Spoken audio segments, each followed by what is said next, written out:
కలుగును గాక. అందరూ దేవుని స్తోత్రం చెల్లిద్దాం. హల్లెలూయా, హల్లెలూయా. దేవునికి మహిమ కలుగును గాక. అలాగే చేరువచ్చిన మీ అందరూ కూడా ప్రభు పరిశుద్ధ నామమున అందరికీ వందనాలండి. అందరికి వందనాలు. దేవుడు మీ అందరిని దీవించును గాక. మంచిది, కొద్దిసేపు దేవుని వాక్యం ధ్యానం చేసుకుందాం. మన పరిశుద్ధ గ్రంథమైన బైబిల్లో నుంచి కొన్ని మాటలు మనము ఈరోజు ధ్యానం చేసుకుందాం.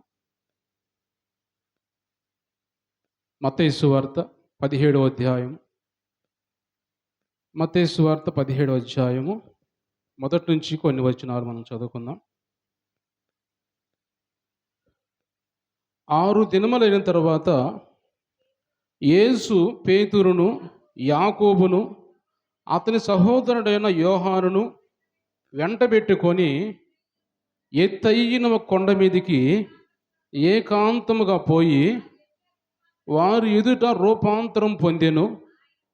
ఆయన ముఖము సూర్యుని వలె ప్రకాశించెను.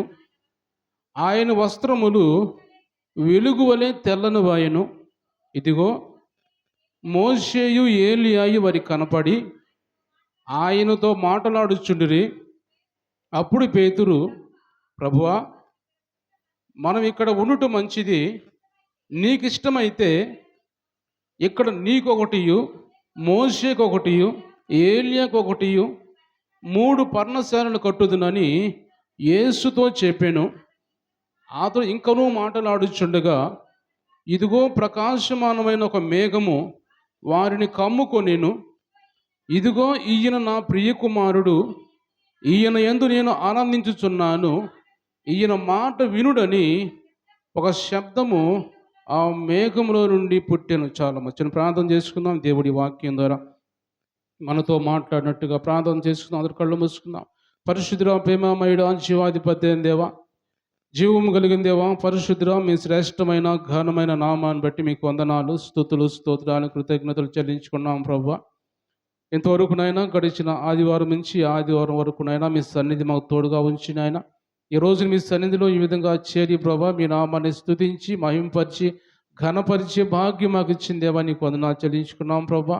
వచ్చిన వీళ్ళందరూ కూడా మీరు దీవించండి, ఆశీర్వదించండి, ఆరోగ్యం దయచేయండి ప్రభా. మీ ఆత్మతో మీ వాక్యముతో అందరూ నింపమని ప్రార్థిస్తున్నావు నాయన. ఇంకా రావాల్సిన బిడ్డలు కూడా త్వరగా మీ సన్నిధి రావడానికి సహాయం ఇచ్చేయమని ప్రార్థిస్తున్నావు నాయన. ఇంకో లైవ్లో ఎవరు చూస్తున్నారో ప్రభా, వారందరిని కూడా దీవించి ఆశీర్వదించమని ప్రార్థన చేస్తున్నావు నాయన. చదవబడిన వాక్యం ద్వారా మాతో మీరు మాట్లాడి మీ నామాన్ని మహింపరచుకోమని యేసు పరిశుద్ధ నామములో ఈ ప్రార్థన అడిగి పొందుకొని ఉన్నాం తండ్రి, ఆమేన్. అందరూ దేవుని స్తోత్రించలేదాం. హల్లెలూయా, హల్లెలూయా. దేవునికి మహిమ కలుగును గాక. ప్రియమైన దేవుని బిడ్డలారా, మనం చదువుకున్న ఈ వాక్య భాగంలో ప్రభువైన యేసుక్రీస్తు ఈ భూమి మీద సంచారం చేస్తున్నప్పుడు దేవుని గురించి, దేవుని రాజ్యాన్ని గురించి, లేదా పరలోక రాజ్యాన్ని గురించి ప్రకటిస్తూ ఈ లోకంలో సంచరిస్తున్నప్పుడు ఆయన ఒక ప్రాంతానికి వెళ్ళిన తర్వాత శిష్యులతో పాటు కొన్ని మాటలు వారితో మాట్లాడి కొన్ని విషయాలు వాళ్ళకి చెప్పి, నన్ను ఎవరు అనుకుంటున్నారు, నన్ను గురించి ప్రజలు ఏమనుకుంటున్నారు అని అడిగినప్పుడు వాళ్ళు ఒక మాట చెప్పడం, ఇవన్నీ జరిగిన తర్వాత ఒకరు ఒక ప్రాంతానికి వెళ్ళి కొండ మీదకి వెళ్తాడు. కొండ మీదకి వెళ్ళేటప్పుడు ఎత్తైన కొండ మీదకి వెళ్తాడు. ఆ ఎత్తైన కొండ మీదకి ఎవరిని తీసుకెళ్తారు అంటే ముగ్గురుని మాత్రం తీసుకెళ్తాడు. శిష్యులు చాలామంది ఉన్నారు, కానీ వాళ్ళలో ముగ్గురు మాత్రమే, పేతురు, యోహాను, యాకోబును మాత్రమే, ఆ ముగ్గురును మాత్రమే ఎత్తైన కొండ మీదకి తీసుకెళ్ళి వారు ఎదుట రూపాంతరం చెందుతాడు. అంటే తన రూపం మారిపోతుంది. అంటే ఎందుకు అలాగా అది తీసుకెళ్ళి రూపాంతరం చెందాడు? ఆయన శరీరం అంతా, ఆయన వస్త్రములు కూడా ఏ చాకలి వారు కూడా అంత తెల్లగా ఉతకనంతగా తెల్లగా అయిపోయినాయి. ఆయన ముఖం అంతా ప్రకాశించిపోతుంది. ఒక సూర్యుని కంటే తేజస్సుగా ప్రకాశించిపోతున్నట్టుగా దేవుని వాక్యం రాయబడ్డాయి. అంటే అంతగా ఎందుకు వెలుగు ఆయన చూపించాడు. చూపించిన తర్వాత మరలా దిగి వస్తూ, కొండ దిగి వస్తూ అంటున్నాడు, ఈ మాటలు మీరు ఎవరితో చెప్పవద్దు. అంటే కొన్ని రోజులు, కొన్ని సంవత్సరాలు నెరవేరబోతున్నాయి, కొన్ని రోజులు నెరవేరబోతున్నాయి, కాబట్టి ఇది ఎవరితో చెప్పవద్దు. అంటే యేసు ప్రభు నిర్గమాన్ గురించి మాట్లాడుతున్నాడు. అంటే యేసు ప్రభు ఈ లోకంలో నుంచి చనిపోయి తిరిగి వెళ్ళిపోబోయే ఆ పరిస్థితిని గురించి యేసు ప్రభు ముందుగా వాళ్ళకు కనపడుతున్నాడు. ఒక రోజు మనం రాబోతున్నాను, ఆ రోజు నేను ఈ విధంగా ఉంటాను, ఈ విధంగా మెరిసిపోతూ, లేకపోతే తేజస్సుతో ఈ విధంగా నేను రాబోతున్నాను రెండో రాకడలో అనేదానికి అర్థమయ్యే విధంగా వాళ్ళ ముగ్గురిని తీసుకెళ్ళి వారి ఎదుట రూపాంతరం చెందుతాడు. అంటే ఇది ఇక్కడ మనం గమనించినట్టయితే దాని గురించి సాక్ష్యంగా పేతురు కూడా మాట్లాడుతూ పేతురు రాసిన పత్రికలో ఆయన కూడా ఒక మాట చెబుతాడు. అక్కడ మనం చదివినట్టయితే పేతురు రాసిన రెండో పత్రిక మొదటి అధ్యాయము 16వ వచనం చదువుదాం. పేతురు రాసిన రెండో పత్రిక మొదటి అధ్యాయము 16వ వచనం చదువుదాం. ఏలయనగా చమత్కారంగా కల్పించిన కథలను అనుసరించి మన ప్రభు అయిన యేసుక్రీస్తు యొక్క శక్తిని, ఆయన రాకడను మేము మీకు తెలుపలేదు కానీ ఆయన మహాత్మ్యమును మేము కనులారా చూసిన వారమై తెలిపితిమి. ఈయన నా ప్రియకుమారుడు, ఈయన యందు నేను ఆనందించుచున్నాను అను శబ్దము మహాదివ్య మహిమల నుండి ఆయన యొద్దకు వచ్చినప్పుడు తండ్రి అయిన దేవుని వలన ఘనతయు మహిమయు ఆయన పొందగా మేము ఆ పరిశుద్ధ పర్వతం మీద ఆయనతో కూడా ఉండిన వారమై ఆ శబ్దం ఆకాశం నుండి రాగా వింటిమి. దేవుని స్తోత్రించలేదాం. హల్లెలూయా. ఇక్కడ పేతురు ఆయన గురించి సాక్ష్యం చెబుతున్నాడు. ఆయన గురించి ఏం చెబుతున్నాడంటే, మేము ఆ కొండ మీద ఆ రోజు ఉన్నాం. మేము ఏదో అనాలోచితంగా మాట్లాడటం లేదు, ఏదో యేసు ప్రభువుని గురించి ఏదో కొంచెం తెలుసుకొని ఏదో మీతో మాట్లాడటం కాదు, కానీ మేము పూర్తిగా ఆయన గురించి తెలుసుకున్నాం, ఆయన మాటలు విన్నాం, ఆయనతో ఉన్నాం, ఆయన మొదటి రూపాంతరం చెందాడు. ఇవన్నీ మేము చూసిన వారిగా మాట్లాడుతున్నాం. అంత మాత్రం కాకుండా ఆయనతో మాట్లాడుతున్నప్పుడు ఆయనతో పాటు ఎత్తైన కొండ మీద మేము ఉన్నప్పుడు దేవుని ఆకాశం నుంచి మేఘంలో నుంచి ఒక స్వరం మేము విన్నాం. తండ్రి స్వరం కూడా మేము విన్నాం. ఈయన నా ప్రియకుమారుడు, ఈయన యందు నేను ఆనందించుచున్నాను, ఈయన మాట మీరు వినండి అని ఒక స్వరం మాతో మాట్లాడింది విన్నాం మేము. ఇది సాక్ష్యం అని పేతురు మాట్లాడుతున్నాడు. ఎందుకంటే ఆ రోజుల్లో చెబుతున్నప్పుడు పేతురు మాట్లాడుతున్న చాలామంది వింటలేదు. కొంతమంది వింటున్నారు, అంగీకరిస్తున్నారు, కొంతమంది వినకుండా ఉన్నప్పుడు ఆ మాట మాట్లాడతాడు. ఏదో అనాలోచితంగా మేము మాట్లాడటం లేదు, ఏదో గుడ్డిగా నమ్మి ఉన్నాడులే అనుకొని మేము చెప్పడం లేదు, కానీ మేము ఆయనతో తిరిగాం, మేము ఆయనతో సంచరించాం, ఆయనతో 3-4 సంవత్సరాల పాటు మేము తిరిగాము, ఆయన మహిమను చూసాం మేము అని ఆకాశం నుంచి ఒక స్వరమే విన్నామని యేసు ప్రభుని గురించి మాట్లాడుతున్నాడు. ఎందుకు ఈరోజు ఈ మాట మాట్లాడుతున్నాడు అంటే, యేసు ప్రభు ఆయన ఈ లోకానికి వచ్చింది సత్యము, ఆయన లోకంలోకి వచ్చి మన కోసం మరణించింది సత్యము, మన కోసం తిరిగి లేచింది సత్యం, కాబట్టి ఇది నిజం, ఇది మీరు నమ్మండి అని ఆ రోజుల్లో ఉన్న ఆ ప్రజలకు తోటి పేతురు మాట్లాడుతున్నాడు. అదే మాట మనం చూసినట్టయితే ప్రకటన గ్రంథం రాసిన యోహాను గురించి మనం చూసినట్టయితే ఆయన కూడా ఒక మంచి సాక్ష్యం చెబుతాడు. ఆ మాట చదువుదాం ఒకసారి. ఆ ప్రకటన గ్రంథం మొదటి అధ్యాయము 14వ వచనం చదువుదాం. ప్రకటన గ్రంథం మొదటి అధ్యాయం 14వ వచనం చదువుదాం. ఆయన తలయు తల వెంట్రుకలను తెల్లని ఉన్నిని పోలినవై హిమమంత ధవళముగా ఉండెను. ఆయన నేత్రములు అగ్ని జ్వాల వలె ఉండెను. ఆయన పాదములు కొలిమిలో పుటం వేయబడి మెరయిచున్న అపరంజితో సమానమై ఉండెను. ఆయన కంఠస్వరము విస్తార జల ప్రవాహము ధ్వనివలే ఉండెను. ఆయన తన కుడి చేత 7 నక్షత్రములు పట్టుకొని ఉండెను. ఆయన నోటి నుండి 2 అంచులు గల వాడైన ఖడ్గం ఒకటి బయలు వెడలుచుండెను. ఆయన ముఖము మహా తేజస్సుతో ప్రకాశించుచున్న సూర్యుని వలె ఉండెను. దేవుని స్తోత్రించలేదాం. హల్లెలూయా. వాళ్ళు చూసినట్టు మాట్లాడుతున్నారు.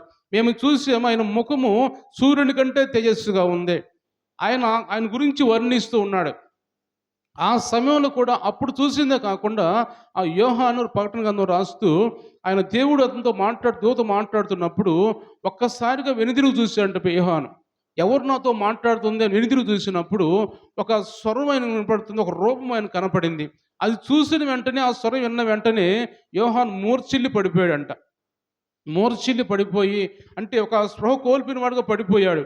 అంటే ఆయన రూపం చూసినప్పుడు అలాంటి పరిస్థితి ఆయన జరిగిందన్నమాట. అంటే ఒక రోజు ఆయన ఆ రూపం రాబోతున్నాడు, ఆయన మహా తేజస్సుతో రాబోతున్నాడు. ఆయన మనం చూడలేము మన కన్నులతోటి. మనం చూస్తే ఎలాగైతే అపోస్తలుడైన పౌలు ఆయన చూసి ఆయన తేజస్సును చూసి గుడ్డివాడిగా మారిపోయాడు 3 దినాల పాటు. అలాగ మనం చూడలేని తేజస్సుతో ఉన్నాడు ఆయన. అలాంటి గొప్ప దేవుడు, అలాంటి ఘనమైన దేవుడు, ఆ దేవుడు మన కొరకు ఈ లోకమునకు దిగివచ్చాడు అని ఇక్కడ అపోస్తలుడైన యోహాను కావచ్చు, అపోస్తలుడైన పేతురు కావచ్చు, వారు సాక్ష్యాలు చెబుతున్నారు.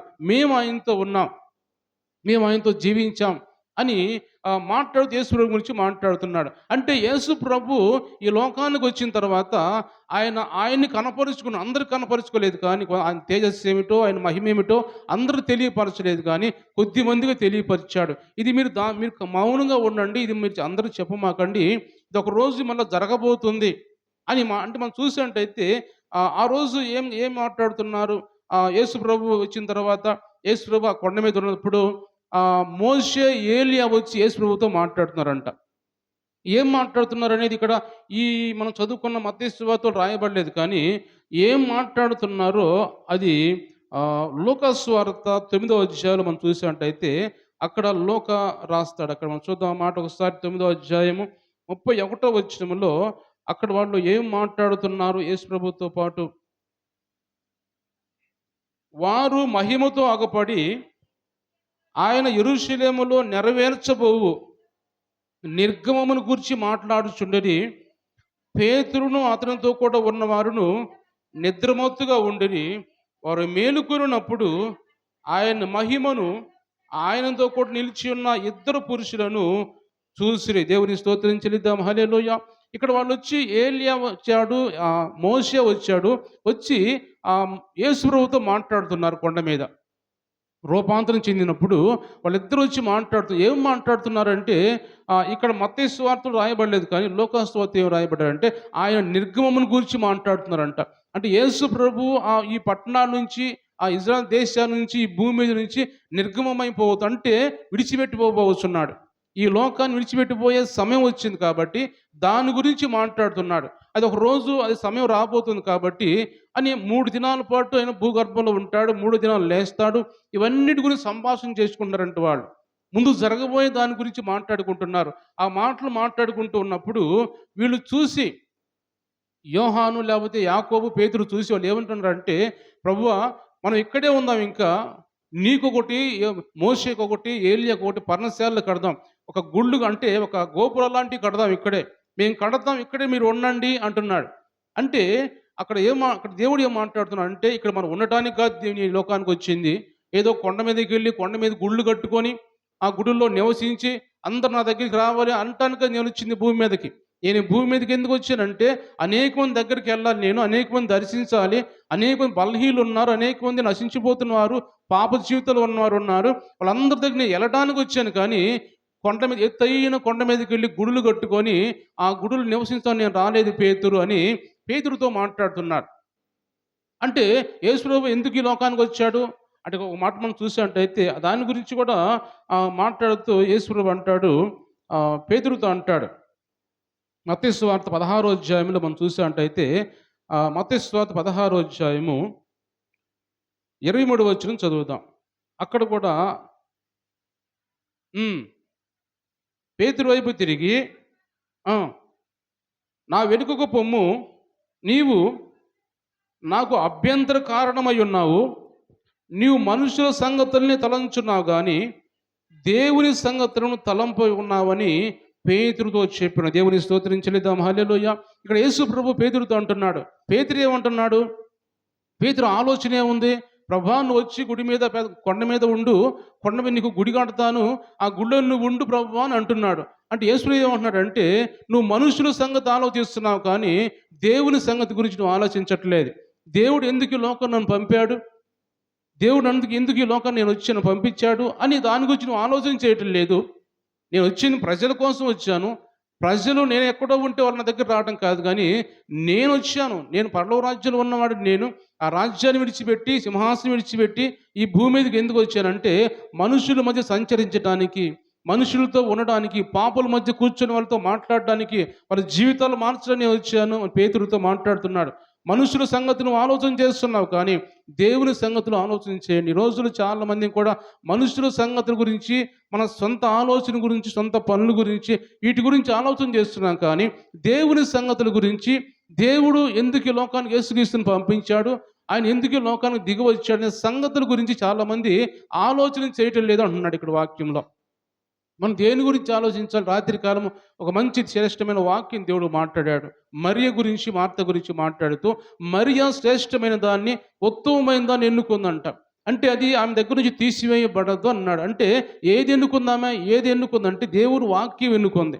ఈ రోజుల్లో ఏది అవసరం మనకి? ఏది మనకు కావాలి? ఏది మనం సంపాదించుకుంటే మనం నిత్య జీవం చేరగలము? ఏది మనం సంపాదించుకుంటే పరలోక రాజ్యంలో స్థానం దక్కించుకుంటాము అనే దాన్ని ఆలోచన చేయకుండా మనుషుల సంగతులు, మనుషుల ఆలోచన ప్రకారం నడుచుకుంటున్నాం. కానీ అంటే ఈ లోకంలో ఉన్నప్పుడు మనుషుల గురించి, మనుషుల సంగతులు ఆలోచన చేయాలి. ఒక ఆత్మీయులుగా, క్రైస్తవులుగా మాట్లాడుతున్న మాట్లాడంటే, ఒక దేవుని బిడ్డలుగా, క్రైస్తవులుగా మనం ఉండాలనుకుంటే, దేవుని బిడ్డలుగా మారిపోవాలనుకుంటే మనం దేవుని సంగతులు ఆలోచన చేయాలి. దేవుని గురించి మాట్లాడుకోవాలి. మనం గమనించినట్టయితే ఒక ఇద్దరు విశ్వాసులు, దేవుని బిడ్డలు, పరిశుద్ధులు మాట్లాడుకుంటున్నప్పుడంట యేసు ప్రభు ఆకాశం నుంచి వింటాడు అని మలాకీ గ్రంథం మనం చూసినట్టయితే అక్కడ రాయబడిన మాట, ఒక మాట చదువుదాము. మలాకీ గ్రంథంలో ఆయన బిడ్డలు మాట్లాడుకుంటున్నప్పుడు ఆయన ఆకాశం నుంచి వింటాడు. 3వ అధ్యాయము 16వ వచనం చదువుదాం. అప్పుడు యెహోవా యందు భయభక్తులు కలవారు ఒకరితో ఒకరు మాట్లాడుకొనుచుండగా యెహోవా చెవియొగ్గి ఆలకించెను. మరియు యెహోవా యందు భయభక్తులు కలిగి ఆయన నామము స్మరించు వారికి జ్ఞాపకార్థముగా ఒక గ్రంథము ఆయన సముఖమునందు రాయబడిన. దేవుని స్తోత్రించలిద్దాం. హల్లెలూయా. యెహోవా యందు భయభక్తులు కలిగిన వారంట వారు సంభాషణ చేస్తున్నప్పుడు అంట, వారు మాట్లాడుకుంటున్నప్పుడు అంట దేవుడు ఆకాశం నుంచి తొంగి చూస్తాడు, వింటాడంట. ఆయన చెవి అలా పెట్టి మన మాటలు వింటాడంట. ఆయన ఏం మాట్లాడుకుంటున్నారు? వీళ్ళు నా గురించే దేవుని సంగతులు మాట్లాడుకుంటున్నారా, లోక సంగతులు మాట్లాడుకుంటున్నారా అని దేవుడు వింటూ ఉంటాడంట. ఎందుకు ఈ మాట అన్నాడంటే, యేసు ప్రభు పేతురుతో మాట్లాడుతున్న మాటలు ఏమిటి? నువ్వు మనుషుల సంగతి ఆలోచన చేస్తున్నావు కానీ దేవుని సంగతుల గురించి నువ్వు ఆలోచన చేయట్లేదు అంటున్నాడు. అంటే దేవుని బిడ్డలు దేని గురించి ఆలోచన చేయాలి, దేని గురించి మాట్లాడుకోవాలి? దేవుని మాటలు మాట్లాడుకోవాలి. అందుకే దేవుడు పరలోకం నుంచి అంట చెవు ఒకటి కింద పెట్టేసి అలాగ వింటూ ఉంటాడంట. ఆయన బిడ్డలైన వారు ఏం మాట్లాడుకుంటున్నారు? మాటలు తప్పిపోతున్నారా, లేకపోతే మంచి మాట నా మాటలు మాట్లాడుకుంటున్నారా, వాక్యాన్ని గురించి మాట్లాడుకుంటున్నారా అనేది దేవుడు అంట ఆలకిస్తూ ఉంటాడంట దేవుడు. కాబట్టి మనం క్రైస్తవులుగా, దేవుని బిడ్డలుగా ఉన్న మనం అందరూ కూడా ఈ మాట వింటున్నప్పుడు దేవుడు మన మాటలు వింటున్నాడు కదా, మనం మాట్లాడుకునేటప్పుడు దేవుని మాటలు మాట్లాడుకోవాలి కదా అని ఒక అవగాహనకి మనం రావాలని దేవుడు మాట్లాడుతున్నాడు. అంటే మనం లోకంలో ఉన్నాం కాబట్టి లోక సంబంధించిన మనుషులు, లోక సంబంధించిన మాటలు వస్తూ ఉంటాయి. కానీ దేవుని బిడ్డలైన వారు, క్రైస్తవులైన వారి నోట దేవుని మాటలు రావాలి అని దేవుడు మాట్లాడుతున్నాడు. కాబట్టి అలాంటి మాటలు మనం మాట్లాడాలని దేవుడు ఈరోజు మనతో మాట్లాడుతున్నాడు. కాబట్టి ఆయన కొండ మీదకి వెళ్ళిన తర్వాత, రూపాంతరం చెందిన తర్వాత ఎన్ని అనుభవాలు వచ్చినాయి అక్కడ, ఎన్ని అనుభవాలు మనం చూస్తాం. ఆయన యేసు ప్రభు కొండ మీదకి వెళ్ళాడు, రూపాంతరం చెందాడు. రూపాంతరం చెందినప్పుడు పైనుంచి మోషే వచ్చాడు, ఏలియా వచ్చాడు, ఆయనతో మాట్లాడుతున్నారు. రెండవదిగా ఏం జరిగింది అక్కడ? మేఘములో నుంచి ఒక స్వరం వినబడుతుంది. అంటే ఈరోజు దేవుడు ఒక ఆత్మీయంగా, ఆధ్యాత్మికంగా దేవుడు మనతో మాట్లాడాలనుకున్న మాట, నాలో ఉంచిన మాట ఏమిటంటే, మనము రూపాంతరం చెందాలి. దేవుడు యేసు రూపాంతరం చెంది ఆయన మహిమలో కొనిపోబడ్డాడు. మహిమలోకి అపోస్తలుల కార్యాలు మనం మొదటి అధ్యాయం చూస్తే ఆయన ఆకాశంలోకి ఆరోహణమైపోతాడు. ఒలీవ కొండ మీద నుంచి కూడా ఆరోహణమైపోయి మహిమతో వెళ్ళిపోతాడు. ఆయన వెళ్ళిపోయాడు కాబట్టి ఆయన రాజ్యంలో మనం స్థానం సంపాదించుకోవాలంటే, ఆయనలా మనం ఉండాలంటే, ఆయన పోలికలో మనం ఉండాలంటే మనము కూడా రూపాంతరం చెందాలి అని దేవుడు ఈరోజు మనతో మాట్లాడుతున్నాడు. దేవుని స్తోత్రించలిద్దాం. హల్లెలూయా. రూపాంతరం చెందాలి మనం అందరం కూడా. యేసుప్రభు రూపాంతరం చెంది చూయించాడు వాళ్ళకి. అంటే యేసుప్రభు లోకానికి దిగి వచ్చి ఆయన రూపాంతరం చెందాలా, బాప్తిసం పొందాలా, ఎన్ని అవసరం లేదు ఆయనకి. ఎందుకంటే ఆయన దేవుడు కాబట్టి ఒక శరీరం ధరించుకున్న వాళ్ళు ఎలా ఉండాలి అనే దాని గురించి మనకు చూపించడానికి, ఒక మాదిరి చూపించడానికి లోకానికి దిగి వచ్చాడు. ఆయన ఈ లోకానికి వచ్చాడు, ఆయన పాప శరీరం ధరించుకొని వచ్చాడు, బాప్తిసం పొందాడు, శిలువ మరణం పొందాడు, శ్రమలు పొందాడు, అవమానాలు పొందాడు, నిందలు ఇవన్నీ కూడా మీరు పొందాలి. ఇవన్నీ కూడా నేను పొందినట్టుగా మీరు కూడా పొందితేనే దేవుని రాజ్యానికి అంగీకరించబడతారు. శ్రమల వలన ఆయన దేవుడు అంగీకరించబడ్డారంట యేసు ప్రభు. ఎబ్రీ రాసిన పత్రికలు రాయబడిన మాట ఏంటంటే, శ్రమల వలన యేసు ప్రభు అంట కుమారుడు అంగీకరించబడ్డాడంట. అలాగా మీరు కూడా నా పోలికగా ఉండాలంటే మీరు కూడా రూపాంతరం చెందాలి అనే విధంగా ఒక మాదిరి చూపించాడు యేసుప్రభు లోకానికి దిగివచ్చి. అదే అంటున్నారు, పేతురు అంటున్నాడు, యోహాను అంటున్నాడు, మేము చూసాం, మేము కూడా మార్పు చెందాం, మేము చూసి మార్పు చెందాం కాబట్టి మేము మాట్లాడుతున్నాం, సాక్షులుగా మేము ఉన్నాం అంటున్నాడు. కాబట్టి మనము కూడా మార్పు చెందాలంటే ఈరోజు దేవుడు మనతో మాట్లాడుతున్న మాటలు, మన ప్రాచీన జీవితాన్ని, పాత జీవితాన్ని మనం విడిచిపెట్టాలి అని దేవుడు మాట్లాడుతున్నాడు. మనం చూసేంటే దేవుని వాక్యం కొన్ని మాటలు మనం చూసేటైతే పాత జీవితము, పాత ఆలోచనలన్నీ కూడా మనం విడిచిపెట్టేసి దేవుని బిడ్డలుగా మార్పు చెందాలి అని దేవుడు మనం చూసినట్టయితే రోమీయులకు రాసిన పత్రిక 12వ అధ్యాయంలో, రోమీయులకు రాసిన పత్రిక 12వ అధ్యాయము, అందరం బైబిల్ చూద్దాం. 12వ అధ్యాయము రోమీయులకు రాసిన పత్రిక మొదటి 2 వచనాలు చదవమ్మా. కాబట్టి సహోదరులారా, పరిశుద్ధమును దేవునికి అనుకూలమునై ఉన్న సజీవ యాగముగా మీ శరీరములను ఆయనకు సమర్పించుకోండని దేవుని వాత్సల్యమును బట్టి మిమ్మును బతిమాలుకొనుచున్నాను. ఇట్టి సేవ మీకు యుక్తమైనది.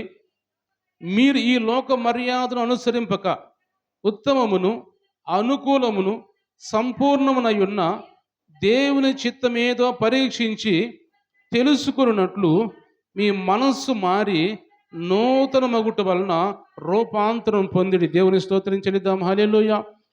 మన మనస్సు మార్చుకుంటే మారు మనసు పొందాలి. రూపాంతరం పొందటం అంటే ఏంటి?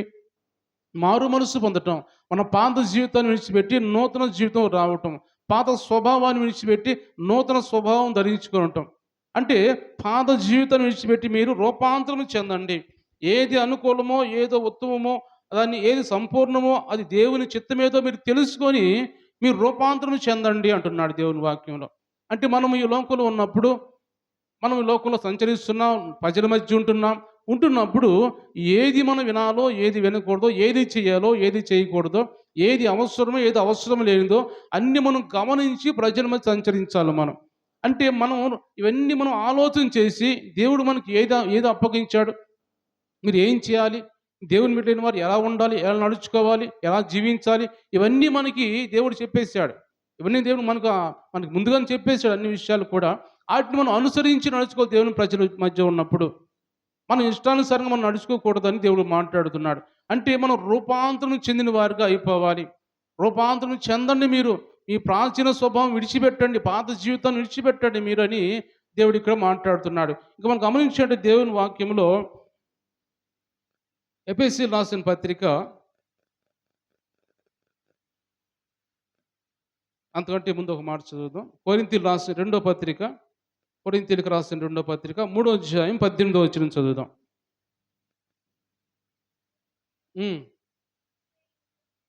మనం అందరమును ముసుగులేని ముఖముతో ప్రభు యొక్క మహిమను అద్దము వలె ప్రతిఫలింపజేయుచు మహిమ నుండి అధిక మహిమను పొందుచు ప్రభువు ఆత్మ చేత ఆ పోలికగానే మార్చబడుచున్నాము. అంటే మనం ఏమనుకోవాలి, దీన్ని ఆ పోలికగా మార్చబడాలి. దేవుని మహిమతో నింపబడి, దేవుని ఆత్మతో నింపబడి ఆయన పోలికగా మనం మార్చబడాలి.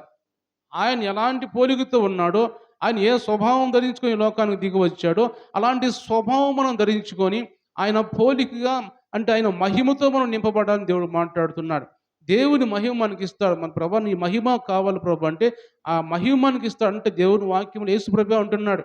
యేసుప్రభు యోహాను సువార్త 17వ అధ్యాయం అంటాడు, నా మహిమను వారికి ఇచ్చాను ప్రభు, నువ్వు ఇచ్చిన మహిమ నేను నా బిడ్డలకు ఇచ్చాను అంటాడు. ఈ శిష్యులతో గురించి మాట్లాడుతూ ఆయన ప్రార్థన చేస్తూ 17వ అధ్యాయంలో నువ్వు ఇచ్చిన మహిమను నా బిడ్డలకు ఇచ్చాను అంటాడు యేసుప్రభు. అంటే ఆయన మహిమ మనం పొందుకున్నట్టయితే మనము కూడా ఆయన పోలికగా ఉంటామని దేవుడు మాట్లాడుతున్నాడు. ఆయన పోలికలోకి మనం రావాలి. ఏదో మనం దేవుని చెందుకు వచ్చి వెళ్ళడం కాదు, దేవుని మాటలు విని వెళ్ళడం కాదు, అలవాటు ప్రకారం రావడం కాదు, కానీ ఆయన పోలిక మనం పొందుకొని పోవాలి, రూపాంతరం చెందిపోవాలి. గొంగళి పురుగు ఎలా ఉంటుంది? గొంగళి పురుగు చూస్తానికి అసహ్యంగా ఉంటుంది చూడటానికి. అది చూడటానికి పట్టుకోవాలంటే మన ఒళ్ళు జంతరించిపోతూ ఉంటుంది. ఆ గొంగళి పురుగు ఎలాంటి ఆకారంలో ఉన్నది, ఎలాంటి ఆకారంగా మారిపోయింది? 21 రోజులు అజ్ఞాతంలోకి వెళ్ళిపోయేది. 21 రోజులు చుట్టూ దాన్ని గూడు కట్టుకుంటుంది. 21 రోజుల పాటు దాన్ని ఆకారం మార్చుకోవడానికి ఎన్ని శ్రమలు పడిద్దంటే, ఎన్ని ఇబ్బందులు పడిద్దంటే, ఆహారం లేదు, నీళ్లు లేవు, గూడులోకి వెళ్ళిపోయి అలాగే 21 రోజుల పాటు అలాగే పస్తూ ఉంటుంది. ఆ 21 రోజులు గడిచిన తర్వాత ఎలా వచ్చిందంటే ఒక సీతాకోక చిలుక వలె చాలా అందంగా, చాలా చూడటానికి అప్పుడు మనం దాన్ని పట్టుకోవాలనిపించిద్ది, దాన్ని వెంబడించాలనిపించిద్ది, దాన్ని తీసుకొని దాంతో ఆడుకోవాలనిపించిద్ది. అంతకుముందు అంతకుముందు దాన్ని చూస్తేనే అసహ్యం మనకేసిద్ది. అది చూస్తానికి ఒళ్ళు జంతరించే విధంగా ఉంటది. అది ఎలాగ మారిపోయింది అంటే అజ్ఞాతంలోకి వెళ్ళిపోయింది 21 రోజుల పాటు. అది వెళ్ళిపోయినప్పుడు దాని జీవితం మారిపోయింది. దాని రూపం మారిపోయింది. దాని స్వభావం మారిపోయింది.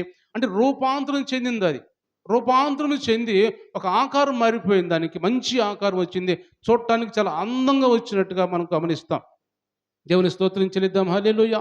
ఎందుకు ఈ మాట చెబుతున్నానంటే అలాగ గొంగళి పురుగు లాంటి స్వభావం కలిగిన మనుషులు మనం. ఒకానొకప్పుడు ఎలాంటి మనుషులు మనం దేవుని రక్షణ పొందకముందు, మారు మనస్సు పొందకముందు ఎలాంటి మనుషులు గొంగళి పురుగు లాంటి స్వభావం కలిగిన వాళ్ళం. మనల్ని చూసి అందరూ అసహ్యించుకునే వాళ్ళంగా ఉండేవాళ్ళం. మనల్ని చూసి చేదరించుకునే విధంగా ఉండేవాళ్ళం ఒక్కొక్కసారి. మనల్ని చూసినప్పుడు వీళ్ళ దగ్గరికి పోకూడదురా వీళ్ళు ఎదురు రాకూడదురా, వీళ్ళ నుంచి దూరంగా ఉండాలని అనుకున్నవాళ్ళు మన గురించి చాలామంది అనుకునేవాళ్ళు. అలాంటి పరిస్థితిలో ఉన్న మనల్ని దేవుడు రూపాంతరం చెందే విధంగా మన మనస్సును మార్చి, మన రూపాన్ని మార్చి, మన స్వభావాన్ని మార్చి ఆయన సన్నిధికి ఈ విధంగా వచ్చి ఆయన మందిరంలో కూర్చున్నామంటే మనల్ని రూపాంతరం చెందేలా చేసాడు మనల్ని. అలా చేయబడిన మనం ఆ రూపాంతరం చెందిన ఆ జీవితాన్ని కాపాడుకుంటూ రావాలి మనం. దాన్ని పోగొట్టుకోకుండా నేను రూపాంతరం చెందాను కదా, నేను రక్షణ పొందాను కదా, నేను మారుమనసు పొందాను కదా, దాన్ని పోగొట్టుకోకూడదని ఆ రూపాంతరం చెందిన జీవితాన్ని కాపాడుకుంటూ రావాలి. ఒక చీతకొక చిలుక అయిపోయిన తర్వాత మరలా మారిపోయిద్దా? ఏమాత్రం మరలా గొంగళి పురుగుగా మారిపోద్ది? ఏమాత్రం మారిపోదు. దాని జీవితాంతం అలాగే బ్రతికి ఎప్పుడో చనిపోద్ది. ఇంతకాలం దేవుడు దానికి ఆయుష్ పెడతాడో అంతకాలం బ్రతికి చనిపోయేది. కానీ మరలా గొంగళి పురుగు అయిపోయిద్దా? అయిపోదు. మనుషులు మాత్రము మరలా గొంగళి పురుగు అయిపోతున్నారు. చాలామంది మనుషులు మాత్రం రూపాంతరం చెందిన మనుషులు మరలా రూపం కోల్పోయి గొంగళి పురుగు రూపంలోకి వెళ్ళిపోతారు. అంటే లోకంలో పడిపోతున్న పరిస్థితులు. నీ రూపము నేను కోల్పోయినా,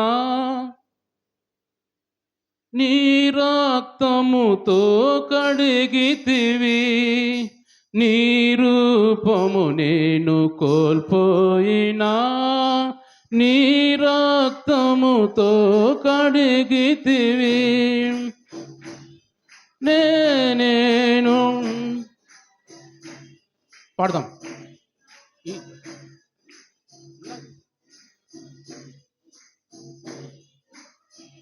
నేను నిలవాలని నీ వలనే నేను మారాలని పరిశుద్ధాత్మలతో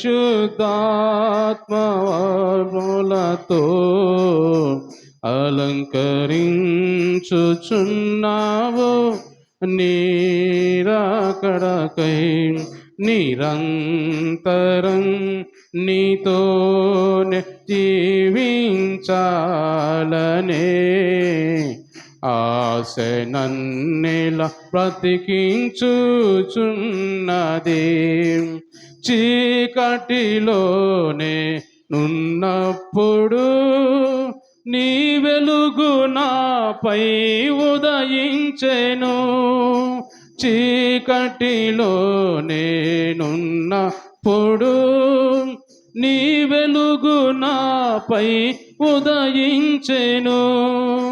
నీలోనే నేను వెలగాలని, నీ మహిమ నాలో నిలవాలని, నీలోనే నేను వెలగాలని, నీ మహిమ నాలో నిలవాలని పరిశుద్ధాత్మ అభిషేకముతో నన్ను నింపుచున్నావు. నీరాకడకై నిరంతరం నీతోనే జీవించాలని ఆశ నన్నిలా బ్రతికించుచున్నది. నీ రూపము నేను కోల్పోయినా, నీ రక్తముతో కడిగితివి. నీ రూపము నేను కోల్పోయినా నీ రక్తముతో కడిగితివి. నీతోనే నేను నడవాలని, నీ వలనే నేను మారాలని, నీతోనే నేను నడవాలని, నీ వలనే నేను మారాలని, పరిశుద్ధాత్మ వరములతో అలంకరించుచున్నావు. నీరాకడకై నిరంతరం నీతోనే జీవించాలనే ఆశ నన్నిలా బ్రతికించు నది. దేవుని బిడ్డను గమనించాడు. దేవుడు మనతో మాట్లాడుతున్న మాటలు, ఆయన రూపం మనం కోల్పోయినప్పుడంట దేవుడు అంటున్నాడు ఆయన రక్తంతో మనల్ని కడుగుతాడంట. ఆయన రూపం కోల్పోయినప్పుడు ఆయన రక్తంతో ఎప్పుడు కోల్పోయారు? మనం ఏదో పాపం చేసి మళ్ళా పాపంలో పడిపోయి మళ్ళా ఎన్నిసార్లు పడిపోయినా మళ్ళీ కడుగుతాడులే దేవుడు అని కాదు. కానీ ఒకసారి ఎప్పుడు పడిపోయాం? ఆదాం పాపం చేసినప్పుడు పడిపోయాం. ఆదాం పాపం చేసిన మనుషులందరూ మరణం అయిపోయారు. మనుషులందరూ రూపం కోల్పోయారు. ఆ సాతాను అంటే మానవ రూపంలోకి వచ్చేసారు. మహిమను కోల్పోయిన మహిమని, ఆ కోల్పోయిన రూపాన్ని మరలా ఇవ్వడానికి యేసుప్రభు లోకానికి దిగి వచ్చాడు. ఆయన వచ్చి మన కోసం మరణించి ఆయన రూపంలోకి మనల్ని మార్చుకున్నాడు. అంటే ఏదో దేవుని చెందికి వచ్చిన తర్వాత, మారు మనసు రక్షణ పొందిన తర్వాత మనలో పాపంలో పడిపోయిన వారిని మళ్ళీ కడుగుతాడులే, మళ్ళీ రూపం మారుస్తా అని కాదు దేవుడు మాట్లాడింది. ఒకసారి రూపం కోల్పోయి ఎప్పుడంటే ఆదాం పాపం చేసిన రూపం కోల్పోయాము. ఆ రూపాన్ని మరలా మనకి ఇవ్వడానికి యేసు ప్రభు లోకానికి దిగి వచ్చాడు. అంతేకాని ఎన్నిసార్లు పాపం చేసినా ఆయన కడుగుతూ ఉంటాడులే నా ఆలోచన కాదు.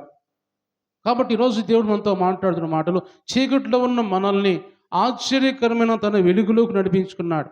ఎందుకంటే ఆయన బిడ్డలుగా మారడానికి, ఆయన బిడ్డలుగా పరిశుద్ధమైన జన్మగా ఉండడానికి, రాజులైన యాజక సమూహంగా పరిశుద్ధమైన జనంగా మనం ఉండటానికి దేవుడు మనల్ని చీకట్లో ఉన్న వారిని ఆశ్చర్యకరమైన వెలుగులోకి మనల్ని నడిపించుకున్నాడు. ఆయన పేతురు రాసిన మొదటి పత్రికలో రాయబడి ఉంటే మాటలు అంటే ఆశ్చర్యకరమైన వెలుగులోకి మనల్ని నడిపించుకున్నాడు దేవుడు. ఆ నడిపించుకున్న ఆ వెలుగులో ఉన్న మనము ఆ రూపాన్ని మనము కంటిన్యూ చేసుకోవాలి. దాన్ని పోగొట్టుకోకుండా మనము ఆ రూపాంతరం చెందిన మనము ఆ రూపం కోల్పోకుండా ఉండాలని దేవుడు మాట్లాడుతున్నాడు. కాబట్టి దేవుని బిడ్డలు గమనించినట్టయితే దేవుడిచ్చిన రూపాన్ని మనం కాపాడుకొని పాత జీవితాన్ని తీసివేసుకొని వంగల్ని పొరుగు స్వభావాన్ని మరలా మనం తెచ్చుకోకుండా, లోకాన్ని మరలా మనం తెచ్చుకోకుండా ఆ పోయిన ఆ జీవితాన్ని, పాత జీవితాన్ని విడిచిపెట్టేసి మనం నూతన జీవితం మనం పొందాలని దేవుడు కోరుకుంటున్నాడు. మనం చూసేయండి దేవుని వాక్యంలో ఎఫెసీయులకు రాసిన పత్రిక 4వ అధ్యాయం 17వ వచనం చదువుదాం. ఎఫెసీయులకు రాసిన పత్రిక 4వ అధ్యాయం 17వ వచనము. కాబట్టి అన్ని జనులు నడుచుకున్నట్లు మీరిక మీదట నడుచుకొనవలదని ప్రభువునందు సాక్ష్యం ఇచ్చుచున్నాను. వారైతే అంధకారమైన మనస్సు గలవారై తమ హృదయ కాఠిన్యం వలన తమలో ఉన్న అజ్ఞానము చేత దేవుని వలన కలుగు జీవములో నుండి వేరుపరచబడిన వారై తమ మనస్సును కలిగిన వ్యర్థత అనుసరించి నడుచుకొనుచున్నారు. వారు సిగ్గులేని వారయ్యుండి నానా విధమైన అపవిత్రతను అత్యాశతో జరిగించుటకు తమ్మును తామే కాముకత్వమునకు అప్పగించుకొనిరి. అయితే మీరు యేసుని గురించి విన్నారు, ఆయన యందు సత్యం ఉన్నదని ఉన్నట్టుగానే ఆయన యందు ఉపదేశించబడిన వారైన ఎడల మీరు అలాగూ క్రీస్తుని నేర్చుకున్న వారు కారు. కావున మునుపటి ప్రవర్తన విషయంలోనైతే మోసకరమైన దురాశల వలన చెడిపోవు మీ ప్రాచీన స్వభావమును వదులుకొని మీ చిత్తవృత్తి యందు నూతన పరచబడిన వారై నీతియు యథార్థమైన భక్తి గలవారై దేవుని పోలికగా సృష్టింపబడిన నవీన స్వభావమును ధరించుకున్నవారు. దేవుని స్తోత్రించనిద్దాం. హల్లెలూయా. దేవుడు ఇక్కడ మాట్లాడుతూ అపోస్తలుడైన పౌలు ఎఫెసీ సంఘంతో మాట్లాడుతూ ఉంటున్నారు. అన్యజనుల గురించి మనకు సంబంధం లేదు, అది దేవుడు చూసుకుంటాడు. వాళ్ళు దుర్మార్గమైన పనులు చేస్తూ ఉంటారు. కొన్ని కొన్ని రకరకాల పాపంలో పడిపోయి ఉంటారు. వాళ్ళ గురించి నేను మాట్లాడట్లేదు కానీ, అయితే మనం క్రీస్తుని గూర్చి విన్నాం కాబట్టి, విన్న మనము ఆయన జీవితంతో ఆయన పోలికగా మనం మార్చబడి, మన చిత్తవృత్తి యందు మనం ఏమి చేస్తున్నామో అవి దేవుని చిత్త ప్రకారం మనం నడుచుకుంటూ, దేవుని మాట ప్రకారం నడుచుకుంటూ, ఆయన ఉపదేశం వింటూ మనము క్రీస్తుని మనం నేర్చుకున్నాం. క్రీస్తుని మన హృదయంలో ఉంచుకున్నాం. అలా ఉంచుకున్న మనము మునుపటి ప్రవర్తన విషయంలో మరలా అటు వెళ్ళకుండా, మోసకరమైన దురాశలు, ప్రాచీన స్వభావము వదులుకొని, మనము నూతన పరచబడిన వారై యథార్థమైన భక్తి గలవారిగా దేవుని పోలికగా సృష్టించబడిన నవీన స్వభావమును ధరించుకోవాలని దేవుడు మాట్లాడుతున్నాడు. అంటే మన జీవితం మన ప్రాచీన స్వభావంలోకి వెళ్ళకుండా యథార్థంగా మనం నడుచుకుంటూ, భక్తిగా నడుచుకుంటూ దేవుని సన్నిధిలో మనం ఆయన పోలికగా మనం ఉండాలి. నూతనంగా ఉండాలి మన జీవితం ఎల్లప్పుడూ కూడా. రోజు రోజు మన జీవితం నూతన పరచబడుతూ ఉండాలి దేవుని వాక్యం ద్వారా. ఎలా నూతన పరచబడుతూ ఉంటుంది? ఒకసారి రక్షణ పొందాను కదా, నూతన పరచబడ్డాను కదా కాదు. కానీ దేవుడు ప్రతిరోజు వాక్యం ధ్యానించుకుంటూ ఉంటే మన హృదయం నూతన పరచబడుతూ ఉంటుంది. వాక్యం చదువుకునే కొద్ది మన జీవితం మారిపోతూ ఉంటుంది. వాక్యం చదువుకునే కొద్ది మన హృదయం తెరవబడతాం. ఎన్నో విషయాలు దేవుడు మనతో మాట్లాడతాడు. అప్పుడు మనకి అవగాహన వస్తూ ఉంటుంది. ఇదిగో నేను నడుచుకోవాలి కదా అంటే, వాక్యం చదివితే మనకి దేవుడు ఆలోచన ఇస్తాడు. ఎలా జీవించాలో, ఎలా నడుచుకోవాలో దేవుడు మనకు నేర్పుతూ ఉంటాడు. కాబట్టి మనం ప్రతిరోజు దేవుని వాక్యం చదవాలి. చదివితే మన జీవితం, మన హృదయాలు మారిపోతూ ఉంటాయి అని దేవుడు మనతో మాట్లాడుతున్నాడు. కాబట్టి దేవుని బిడ్డలు గమనించినట్టయితే, దేవుని సన్నిధిలో మనం కూడా పాత జీవితాన్ని మనం విడిచిపెట్టేసాము. నూతన జీవితంలోకి వచ్చేసాం కాబట్టి మనం దాన్ని మరలా జ్ఞాపకం చేసుకోకూడదు అని అపోస్తలుడైన పౌలు ఎఫెసీ సంఘంతో మాట్లాడుతున్నాడు. గమనించినట్టయితే మరొక మాట మనం చూసినట్టయితే, కొలస్సీలకు రాసిన పత్రిక ఇంకా 2-3 వచనాలు మనం చదువుకొని ముగించుకుందాం. కొలస్సీలకు రాసిన పత్రిక 3వ అధ్యాయం. కొలస్సీలకు రాసిన పత్రిక 3వ అధ్యాయము 5వ వచనం చదువుదాం. కావున భూమి మీద ఉన్న మీ అవయములను అనగా జారత్వమును, అపవిత్రతను, కామాతురతను, దురాశను, విగ్రహారాధన అయిన ధనాపేక్షను చంపివేయుడి. వాటి వలన దేవుని ఉగ్రత అవిధేయుల మీదికి వచ్చును. పూర్వం వారి మధ్య జీవించినప్పుడు మీరును వీటిని అనుసరించి నడుచుకున్నారు. ఇప్పుడైతే మీరు కోపము, ఆగ్రహము, ఈ మాటలు వినండి, బాగా వినండి ఈ మాటలు. ఇప్పుడైతే మీరు కోపము, ఆగ్రహము, దుష్టత్వము, దూషణ, మీ నోట బూతులు అను వీటన్నిటినీ విసర్జించుడి. ఒకరితో ఒకడు అబద్ధమాడకుడి. ఏలయనగా ప్రాచీన స్వభావమును దాని క్రియలతో కూడా మీరు పరిత్యజించి జ్ఞానము కలుగు నిమిత్తము దాన్ని సృష్టించిన పోలిక చొప్పున నూతన పరచబడుచున్న నవీన స్వభావం ధరించుకొని ఉన్నారు. దేవుని స్తోత్రించలేదాం. హల్లెలూయా. వీటన్నింటి కూడా మీరు తీసేయండి. ఎందుకంటే మీరు నూతన స్వభావం ధరించుకొని ఉన్నారు కాబట్టి. ప్రస్తుతానికి ఎలా ఉన్నారు? దేవుని స్వభావం ధరించుకున్నారు, నూతన స్వభావం ధరించుకొని ఉన్నారు, మీరు రూపాంతరం చెందిన వారుగా ఉన్నారు. కాబట్టి ఇవన్నీ కూడా మీరు విసర్జించండి. ఇవన్నీ విసర్జించండి. ఏమి విసర్జించాలి మనము? కోపం కానీ, ఆగ్రహం కానీ, దుష్టత్వం కానీ, దూషణ కానీ, ఎదుటి వారిని దూషించడం కానీ, మీ నోట బూతులు మాట్లాడటం కానీ, ఈ చాలామంది గమనించాలి. చాలామంది దేవుని చెందికి వస్తున్న వాళ్ళు కూడా నోటి నుంచి బూతులని మాట వినపడతా ఉన్నాయి. చాలామంది అలాంటి మానుకోవాలి. ఎందుకంటే దేవుని చెందికి వస్తున్నప్పుడు అలాంటి మాటలు విని దేవుని నామాన్ని అవమానపరుస్తున్నారు. చాలామంది కూడా వింటున్న వారు ఏమనుకుంటారు? మన నోటి నుంచి బూతులని వస్తున్నప్పుడు దేవుని బిడ్డలైన వారి నోటి నుంచి వింటున్న వారు ఏమనుకుంటారు? అయ్యో, వీళ్ళు ప్రార్థనకి వెళ్తున్నారు కదా, వీళ్ళు మాట్లాడి ఎలా ఉన్నాయి అని అన్నప్పుడు ఎవరి నామం అవమానపరచబడుతుంది? దేవుని నామం మనకేం కాదు, మనం మామూలుగానే ఉంటాం.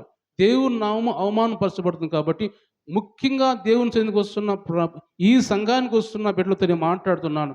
ఖచ్చితంగా చాలా నుంచి అనుకుంటున్నాగా మర్చిపోతామని చదువుదామంటే, ఈ సంఘానికి వస్తున్న మన సంఘం అనేది, ఈ సంఘంలోకి వెళ్తున్న వారు చాలా కరెక్ట్గా ఉండాలి. వాళ్ళ నోటి నుంచి బూతులు రాకూడదు అనే మాట నేను కోరుకుంటున్నా. అంటే చాలామంది కూడా వింటున్నప్పుడు ఏమనుకుంటారు? పలానా సంఘం పెద్ద సేవకుడు మాట్లాడుతున్నాడు కదా, మా సంఘం అంతా ఇంత మాట్లాడతాడు, మా సంఘం పెద్ద పరిశుద్ధమైన సంఘం అంటారు, అది పెద్ద సంఘం అంటారు, మేము ఆత్మీయంగా ఎదుగుతున్నాం అని చెప్పుకుంటాడు సేవకుడు. వాళ్ళ సంఘంలో ఉన్న మనుషులు ఎలా ఉన్నారు చూడండి, వాళ్ళ నోటి నుంచి ఎలాంటి బూతులు వస్తున్నాయి చూడండి అని అనుకుంటారా? ఖచ్చితంగా అనుకుంటారు. అందుకు దేవుని ఒకళ్ళని వాళ్ళు వీళ్ళని మాట్లాడలేదు. కానీ ఎవరైనా రక్షణ పొందిన మనము, దేవుడిని ఎరిగిన మనము, మన నోటి నుంచి వ్యర్థమైన మాటలు, బూతులు రాకుండా చూసుకోవాలని దేవుడు మనతో ఈరోజు మాట్లాడుతుంది. దేవుని సేవకుడుగా మిమ్మల్ని అర్థిస్తున్నాను, అంటే బ్రతిమాలుకుంటున్నాను అన్నమాట. ఎందుకంటే అలాంటి మాటలు మనం మాట్లాడి దేవుని నామాన్ని అవమానపరచకూడదు. అలా మాట్లాడి మళ్ళీ దేవుని చెందుకు వచ్చి కూర్చొని మనం దేవుని లెక్క చెప్పాలి. మళ్ళీ మనం దేవుని చెంది కూర్చొని ఎలా కూర్చోగలుగుతున్నాం, ఎలా మాట్లాడగలుగుతున్నాం? ఇది పరిశుద్ధమైన స్థలం, ఇది దేవుని మందిరం, ఇది ఒక భయంకరమైన ప్రదేశము. దేవుని దూతలు ఇక్కడ తిరుగుతూ ఉంటారు. మళ్ళా ఇక్కడ కూర్చొని మనము భయం లేకుండా ఉంటున్నామంటే ఎలా మరలా తిరిగి అలా మాట్లాడతాం మనం? కాబట్టి ఈ సంఘంలోకి వస్తున్న ఈ బిడ్డల గురించి నేను బయట వాళ్ళ గురించి మనకు అవసరం లేదు. మన గురించి మన సంఘం ఇది, మన కుటుంబం ఇది. కాబట్టి మన కుటుంబంతో మాట్లాడుతున్నా. మనము చాలా పరిశుద్ధమైన మాటలు మనతో మాట్లాడాలి. దేవుని మాటలు మాట్లాడు. అందుకే ఇందాక చదువుకున్నాం కదా, యేసు ప్రభు అంట ఆకాశం తొంగి చూస్తూ వింటాడంట, పరిశుద్ధులు నా బిడ్డ ఏం మాట్లాడుకుంటున్నారని. మనం మాట్లాడుకుంటున్నప్పుడు అలాంటి మాటలు రాకూడదు. దయచేసి దయచేసి దయచేసి మరలా నేను చెబుతున్నాను, ఇలాంటి మాటలు మరలా నేను వింటాను చాలాసార్లు, ఎవరో కాదు, నేనే వింటూ ఉంటాను. ఒక సేవకుడు ఉన్నాడు కదా, నేను కొంచెం ఆదివారం కొద్దిగా ఏదో వాక్యం అని చెబుతారు కదా అని ఆలోచన కూడా లేకుండా వ్యర్థమైన మాటలు మన చెవిని, అంటే ఆ బయట వాళ్ళైనా కొంచెం ఒక రకమైన మాటలు మాట్లాడుకుంటారు. దేవుని చెందుకు వస్తున్న మాటలు వినలేని చెవిలో దూది పెట్టుకోవాలి ఒక్కోసారి నేను. అలాంటి మాటలు మాట్లాడుతుంటారు చాలామంది కూడా. కాబట్టి దేవుని బిడ్డలు గమనించండి, ఇది ప్రేమతో మాట్లాడుతూ, ఏదో గద్దిస్తూ ఏదో కోపంతో మాట్లాడటం కాదు, కానీ ప్రేమతో మీ గురించే, మీ జీవితాన్ని గురించి, మీ ఆత్మీయ జీవితము బాగుపడుతుంది, లేకపోతే దేవుడు మిమ్మల్ని అంగీకరించాలి అని ఆశతో నేను మాట్లాడుతున్నాను. కానీ మిమ్మల్ని ఏదో వ్యతిరేకంగా మాట్లాడటం కాదు. ఒక దేవుని సేవకుడిగా మాట్లాడుతున్నప్పుడు కోపము, ఆయాసంతో మాట్లాడేవారు కూడా హృదయాలు సరి చేసుకోండి.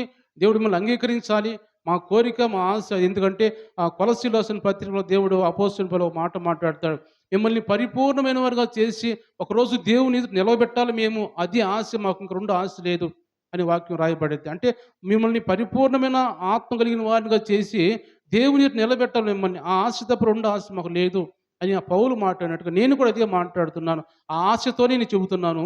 మనం అందరూ కూడా చాలా మంచివారమే. ఒక్కోసారి మేమిద్దరు అనుకుంటాం, పాస్టర్ మేమిద్దరు అనుకుంటూ ఉంటాం, మన సంఘస్థులు చాలా మంచివారు, మనం చెప్పినవి ఖచ్చితంగా వింటూ ఉంటారు, ఖచ్చితంగా వింటారు, మనం ఏం చెబితే చేస్తూ ఉంటారు. మనమే వాళ్ళని ఎలా కలుపుకోవాలో అలా మనం ఆలోచన చేసుకోవాలి. మనము ఎలా కలుపుకొని పోవాలో, ఐక్యత కలిగి ఉండాలో మనం ఆలోచన చేసుకొని సంఘాన్ని అభివృద్ధి చేసుకుందామని మేము మాట్లాడుకుంటూ ఉంటాం. ఎందుకంటే ఒకరోజు మమ్మల్ని ఎక్కడుగుతారు కాబట్టి మిమ్మల్ని దేవుని దగ్గర నిలబెట్టాలి మేము. ఇదిగో మేము సంపాదించిన ఆత్మలు ఇవి అని నిలబెట్టాలి.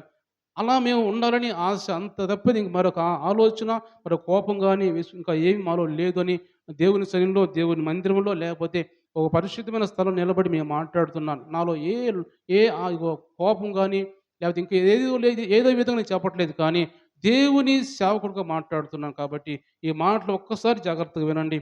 ఇప్పటి నుంచి, ఈ రోజు నుంచి కూడా మనం అందరం కూడా రూపాంతరం చెందిన వారిగా మనం మార్పు చెందాం. దానివల్ల మనకు వచ్చే లాభమేమి లేదు, వచ్చే లాభమేం లేదు. కానీ ఇది మనం మాట్లాడినందువల్ల వచ్చే లాభం మనకి ఏముంది? ఇంకా మనుషులు మాట్లాడుకోవడం తప్ప మన గురించి వ్యతిరేకంగా అంతకంటే వచ్చేది ఏం లేదు మనకి. దేవుని దగ్గరికి వచ్చి దేవుని మాటలు మాట్లాడుకుంటే ఇంక మనం గౌరవించబడతాం, ఇంకా మనల్ని అనేక మంది గౌరవిస్తూ ఉంటారు. కాబట్టి మనం రూపాంతరం చెందాలి. ప్రాచీన స్వభావం మనలో అలాగే ఉంది. కొంతమందిలో కూడా బాప్తిసం పొందాం, రక్షణ పొందినా కానీ ప్రాచీన స్వభావం విడిచిపెట్టట్లేదు. మరలా గొంగళి పురుగు స్వభావంలోకి వెళ్ళిపోతున్నారు. మనం సీతకోక చిలుకలుగా మారిపోయాం అందరం కూడా. మారిపోయిన మనము మరలా ఎలా మారిపోతాం అలాగూ? కాబట్టి మనం సీతకోక చిలుక ఎలాగైతే చాలా సంతోషంగా ఎగురుతూ, పక్షిరాజు ఎలా సంతోషంగా రెక్కలతో ఎగురుకుంటూ పోతుందో, అలాగా నూతన పరచబడిన వారై మనం కూడా సంతోషంగా దేవుని సన్నిధిలో ఆనందంగా ఉండేవారిగా ఉండాలని దేవుడు మనతో మాట్లాడుతున్నాడు. కాబట్టి ఈరోజు మనతో విన్న మాట అన్నీ కూడా ఇంకొక వ్యక్తిని గురించి మనం చెప్పుకొని ముగించుకుందాం. మనం చూస్తే దేవుని వాక్యంలోనే ఫిలోమోను రాసిన పత్రికలో మనం చూసినట్టయితే అక్కడ ఒనేసిము గురించి ఒక మాట, కొన్ని మాటలు చెప్పుకొని మనం ముగించుకుందాం. ఒనేసిము గురించి అపోస్తలుడైన పౌలు మాట్లాడుతూ అంటాడు. 8వ వచనం చదువుకుందాం.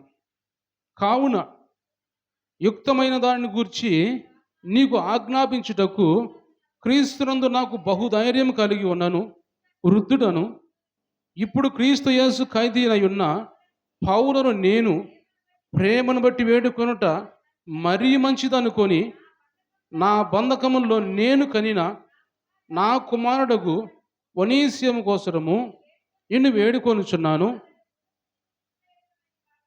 నిష్ప్రయోజనమైన వాడే కానీ ఇప్పుడు నీకును నాకును ప్రయోజనకరమైన వాడాయన. దేవుని స్తోత్రించుదాం. హల్లెలూయా. ఇక్కడ ఒనేసిము గురించి అపోస్తలుడైన పౌలు ఫిలెమోనుకు పత్రిక రాస్తున్నాడు. ఏం రాస్తున్నాడంటే, ఒనేసిము ఒకానొకప్పుడు ఎలాంటి జీవితంతో ఉన్నవాడు, పాత జీవితం ఎలా ఉంటుందంటే, ఆయన ఒక దొంగగా ఉన్నాడు. ఒక యజమాని దగ్గర దొంగలించి, ఆస్తి దొంగలించి, సొత్తు దొంగలించి పారిపోయిన వాడుగా ఉన్నాడు ఒనేసిము. ఆ పారిపోయి ఎక్కడికెళ్ళాడు? ఏదో ప్రాంతానికి వెళ్ళాడు, సంచరిస్తూ ఉన్నాడు. అతను తీసుకెళ్ళి చెరసాలలో వేయబడ్డాడు. అయితే ఎక్కడికెళ్ళాడు? పౌలుని దగ్గరికి వెళ్ళాడు. పౌలు చెరసాలలో ఆ రోజు పౌలు చెరసాలలో ఉన్నాడు. ఫిలెమోను పత్రిక రాస్తున్నప్పుడు చెరసాలలో ఉండి రాసాడు పౌలు. ఆ పౌలు రాస్తున్నప్పుడు ఏం రాస్తున్నాడు? ఒనేసిము నా దగ్గర ఉన్నాడు. ఒనేసిము గురించి రాస్తూ, ఆ ఒనేసిము ఒకానొకప్పుడు ఎలాంటి జీవితం ఉన్నాడో, నిష్ప్రయోజనమైన జీవితాన్ని కలిగి ఉన్నాడు. ఇప్పుడైతే ప్రయోజనకరమైన వాడిగా ఉన్నాడు. నా ప్రాణం వంటి వాడుగా మారిపోయాడు. అంటే అపోస్తలుడైన పౌలే ఆ మాట అన్నాడంటే, నా ప్రాణం వంటి వాడుగా మారిపోయాడు. అంటే ఎంతగా మారిపోయాడో ఒనేసిము అని మనం గమనించవచ్చు. ఒకప్పుడు నిష్ప్రయోజనమైన జీవితాన్ని జీవించాడు. ఇప్పుడు ప్రయోజనకరమైన వాడయ్యాడు. ఇంకా మళ్ళా తర్వాత మనం చూసినట్టు దేవుని వాక్యంలో అక్కడ రాయబడిన మాట 15 వచనం మనం చదివినట్టయితే, అతడు ఇక మీదట దాసుడుగా ఉండక దాసుల కంటే ఎక్కువ వాడుగాను, ప్రియ సహోదరుడుగాను, విశేషముగా నాకును శరీర విషయమును, ప్రభు విషయమును, మరి విశేషముగా నీకును ప్రియ సహోదరుడుగాను నీ యొద్ద ఎల్లప్పుడూ ఉండుటకే కాబోలు అతడు కొద్ది కాలము నిన్ను ఎడబాసి ఉంటాడు. దేవుని స్తోత్రం చెల్లిద్దాం. హల్లెలూయా అంటున్నాడు. ఇక నుంచి ఆయన దొంగ కాదు. ఇక నుంచి ఒక పెద్దమైన జీవితం జీవించేవాడు కాదు. ఇప్పటి నుంచి నీకు నాకు ప్రయోజనకరమైన వాడు అయిపోయాడు. దేవుని కూడా ప్రయోజనకరమైన వాడుగా అయిపోయాడు. కాబట్టి ఇది ఇక్కడ మాట్లాడుతుంటున్నాడు. ఒనేసిము గురించి మాట్లాడుతున్నాడు. ఆ ఒనేసిము లాంటి జీవితం మనలో ఒకవేళ ఉంటే మనం దాన్ని తీసుకుందాం. మన హృదయాలకు సరి చేసుకుందాం. నేను ఒనేసిము లాంటి జీవితంలో ఒకానొకప్పుడు ఉన్నాను. ఒకానొకప్పుడు నిష్ప్రయోజన జీవితాన్ని నేను జీవించాను. ఇప్పుడు ప్రయోజనకరమైన వాడయ్యాను. నేను దేవునికి కూడా ప్రయోజనకరమైన వాడు అయిపోయాను అని మన జీవితాన్ని ఈ వాక్యం ద్వారా సరి చేసుకోవాలి. నేను అలాగ మారిపోవాలి. ఒనేసిము వలె మారిపోవాలి. ఒకానొకప్పుడు యజమాని దగ్గర సొత్తు దొంగలించిన వాడుగా దొంగగా ఉన్నాడు. కానీ ఇప్పుడు మారిపోయినట్టుగా నేను కూడా మారిపోవాలి. నా యజమానుని, నా యేసు ప్రభుని, నా తండ్రిని కొంతకాలం ఇబ్బంది పెట్టాను, దూషించాను, అవమానించాను. కానీ ఇప్పుడు నేను తెలుసుకున్నాను. నేను దేవుడిని నేను గుర్తిస్తున్నాను. లేకపోతే ఆయన రక్షణ పొందుతాను, రూపాంతరం చెందుతాను నేను అని మన జీవితాన్ని మార్చుకోవాలని పరిశుద్ధాత్మ దేవుడు ఈరోజు మనతో మాట్లాడుతున్నాడు. ఒనేసిము జీవితం వల్లే మన జీవితం కూడా ప్రయోజనకరమైన వారిగా మనం మారిపోవాలి. దేవునికి ప్రయోజనమైన వారిగా, ఈ కుటుంబానికి ప్రయోజనకరమైన వారిగా, సంఘానికి ప్రయోజనకరమైన వారిగా, మనం అనేక మందికి ప్రయోజనకరమైన వారిగా మారిపోవాలి మనమని దేవుడు మాట్లాడుతున్నాడు. కాబట్టి దేవుని బిడ్డలు గమనించాడు. యేసు ప్రభు రూపాంతరం చెంది వాళ్ళకి ఎలాగైతే కనబడ్డాడో, వాళ్ళు కనబడిన తర్వాత ఎన్ని ప్రత్యక్షలు వచ్చినాయి అక్కడ. మోషే ఏలియా వచ్చి మాట్లాడారు. ఆ మేఘంలో నుంచి ఒక స్వరం వినబడుతుంది. ఈ నా ప్రియకుమారుడు, ఈయన నేను ఆనందించుతున్నానని వినపడుతుంది. అంటే ఈరోజు మనం కూడా రూపాంతరం చెందితే దేవుని సేవకుల ద్వారా, దేవుని దూతల ద్వారా మనతో మాట్లాడతాడు దేవుడు. దేవుని స్వరం మనకి వినపడతాది. దేవుని స్వరం మనకి వినపడాలంటే మనం ఏం చేయాలి? రూపాంతరం చెందాలి. రూపాంతరం చెందకుండా మనం దేవుని స్వరం వినలేము మనం. మోషేని గురించి మనం చూసినట్టయితే, మోషేతో దేవుడు తరచుగా మాట్లాడుతుంటే ఎలా మాట్లాడతాడు? ఆయన గురించి ఏం మాట్లాడతాడు? మిరియాముతోటి, అహరోన్తో మాట్లాడుతూ ఏమంటాడంటే, నేను మోషే గురించి వేరే ప్రవక్తలతో నేను మాట్లాడను. ఎలా ముఖాముఖిగా మాట్లాడతాను. అంటే ఒక మనిషితో ఎలా మాట్లాడతాడో అలా మోషేతో మాట్లాడతాడంట దేవుడు. ఈరోజు మనతో కూడా దేవుడు అలాగ మాట్లాడాడంటే మనం కూడా రూపాంతరం చెందాలి. మోషే కొండ మీదకి వెళ్ళి రూపాంతరం చెందాడు. దేవుని దగ్గరికి వెళ్ళాడు. ఆయన 40 దినాల పాటు, 40 రాత్రులు, 40 పగళ్ళు అన్నపానములు మాని దేవుని దగ్గర కూర్చొని దేవుని మాటలు విన్నాడు. రూపాంతరం చెందాడు. ముఖం ప్రకాశించింది ఆయనకు కూడా, మోషే కూడా. ఆ ప్రకాశించిన ముఖంతో కిందకు వస్తున్నప్పుడు, కొండ మీద దిగి వస్తున్నప్పుడు మనుషులు చూడలేకపోయారంట ఆయన్ని. అంటే అలాగ రూపాంతరం చెందాడు. కాబట్టి ఆయనతో ముఖాముఖిగా దేవుడు మాట్లాడుతున్నాడు. మనతో కూడా ఒక స్నేహితుతో మాట్లాడినట్టుగా, ఒక మనిషితో మాట్లాడినట్టుగా దేవుడు మనతో మాట్లాడాలంటే మనము కూడా రూపాంతరం చెందాలి. దేవుని వాక్యంతో మన హృదయాలు నింపుకోవాలి. కాబట్టి ఈ మాట అన్నీ కూడా మన హృదయాల్లో తీసుకొని, ప్రభువా ఈరోజు నువ్వు నాతో మాట్లాడావు, నా కోసం ఈ లోకానికి దిగి వచ్చావు. పేతురు చెప్పినట్టుగా, లేకపోతే యోహాను చెప్పినట్టుగా మేము చూసాం, మేము విన్నాం, ఆయన దగ్గర ఉన్నాం మేము అని, ప్రత్యక్షంగా మేము చూసాం ఆయన గురించి అని చెప్పినట్టుగా సాక్ష్యం మనం కూడా చెప్పేవారిగా మనం ఉండాలి. ఎలా చెబుతాం మనము? వాళ్ళు చూసారు కదా ప్రభు అని, వాళ్ళు చూసారు కదా మేము ఎలా చూడలేదు కదా అనుకోవచ్చు. కానీ మనం చూడకపోయినా దేవుడు అంటున్నాడు, చూసి నమ్మిన వాళ్ళ కంటే చూడక నమ్మిన వారు ధన్యులు అని దేవుని వాక్యం రాయబడింది. దేవుని స్తోత్రించేద్దాం. హల్లెలూయా. చూడక నమ్మిన వారు ధన్యులు.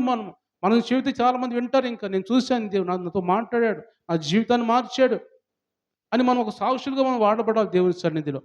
కాబట్టి ఈరోజు విన్న అందరం కూడా, ఈరోజు వచ్చిన అందరం కూడా ఇది మొదలుకొని, ఈరోజు మొదలుకొని రూపాంతరం చెందాలి. మన స్వభావం మారిపోవాలి. మన ఆలోచనలు పాత జీవితం విడిచిపెట్టేసి నూతన స్వభావం మనకు రావాలి అని దేవుడు ఈరోజు ఈ వాక్యం ద్వారా మనతో మాట్లాడుతున్నాడు. కాబట్టి ఈరోజు ఈ మాటలు నేర్చుకొని మనం వెళ్ళిన తర్వాత కొంచెం ఆలోచించి, ఇంటికి వెళ్ళిన తర్వాత కూడా ఈ మాట గురించి ఆలోచన చేద్దాం. ఈరోజు నేను విన్నాను, ఏ వాక్యం విన్నాను నేను, కాబట్టి నేను ఆ విధంగా ఎందుకు జీవించకూడదు? ఈ లోకంలో నేను ఏది అనుభవించాలి? కుటుంబం ఇచ్చాడు, భర్తనిచ్చాడు, భార్యనిచ్చాడు, లేకపోతే పిల్లల్నిచ్చాడు, సమృద్ధి ఇచ్చాడు. ఇంకా నాకు ఏది కావాలి? ఇంకా దేవుడు ఉంటే చాలు, నాకు ఇంకా దేవుడు ఉంటే చాలు, ఇంకా వేరే అవసరం లేదు నాకు అని ఒక ఆలోచన చేసుకొని దేవుడి వాక్యాన్ని ఆస్వాదిద్దాం, రూపాంతరం చెందుదాం. దేవుడి మాటలు దీవించి ఆశ్రయించును గాక. అందరూ కూడా కళ్ళు మూసుకుందాం, ప్రార్థన చేసుకుందాం. అందరూ ప్రార్థన చేసి లేచి నిలబడదాం. ఒకసారి అందరూ లేచి నిలబడండి, మీకోసం ప్రార్థన చేస్తాను. అందరూ లేచి నిలబడదాం. అందరూ కూడా లేచి నిలబడదాం, ప్రార్థన చేస్తాం. దేవానికి స్తోత్రం నాయన. ఈరోజు మాతో మాట్లాడిన దేవా నీకు వందనాలు చెల్లించుకున్నాం ప్రభా. యేసయ్యా నీకు స్తోత్రమయ్యా, స్తోత్రము నాయన. వందనాలు ప్రభా.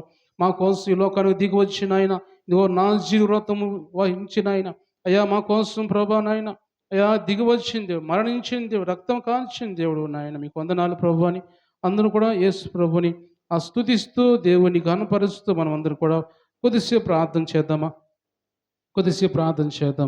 దేవానికి స్తోత్రం నాయన. స్తోత్రాలు. అందరూ కొద్దిసేపు నోరు తెరిచి ప్రార్థన చేయండి. నా మాటలు ఎక్కడ మనం వ్యర్థంగా పోగొట్టుకోకుండా అందరూ కూడా ప్రార్థన చేద్దాం. కొద్దిసేపు మన జీవితాలు మనం సరి చేసుకుందాం. ఇంకా మనం రూపాంతరం చెందకుండా అలాగే ఉంటున్నామా?